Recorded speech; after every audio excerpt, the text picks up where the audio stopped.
Which is the house of tears in Vedic astrology? Fourth house, sixth house, eighth house, or 12th house? Some of you have said it's fourth house because it's the house of emotions. Some of you have said it's sixth because it's the house of problems.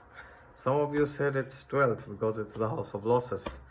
And some of you said it's 8th for obvious reasons. And you're absolutely right. 8th house is the core house of tears. So in essence, the 4th house doesn't represent tears, it represents emotions, which can be good or bad depending on the chart. And 6th house represents delays, disappointments, setbacks, and it can show reversals also. But at the same time, 12th house we know is the house of losses. But what is the 8th house? The 8th house is the house of tears. Why? Because it's the house of attachment, right?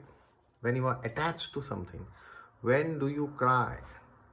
And when I'm saying tears, I don't mean good tears here, right?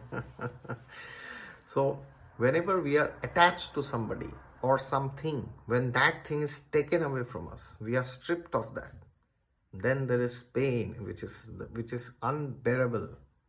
Why? Because we got so attached to it, right?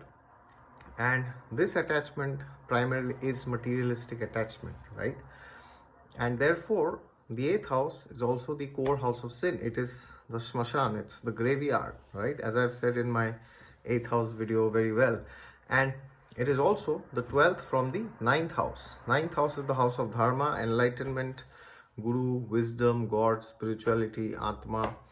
So therefore 8th house is the 12th, and second from the 8th house is the 9th house, which is the house of God. So if you want to get freedom from the 8th house, if you want to go away from the graveyard, then you need to go to the 9th house. You need to seek a guru and get his blessings, right? And not only just blessings, you also need to follow what he instructs you as per the word of the scripture. So when you do that, then you will realize that even though sometimes you may feel you are in the graveyard, but eventually you are able to come out of it, right?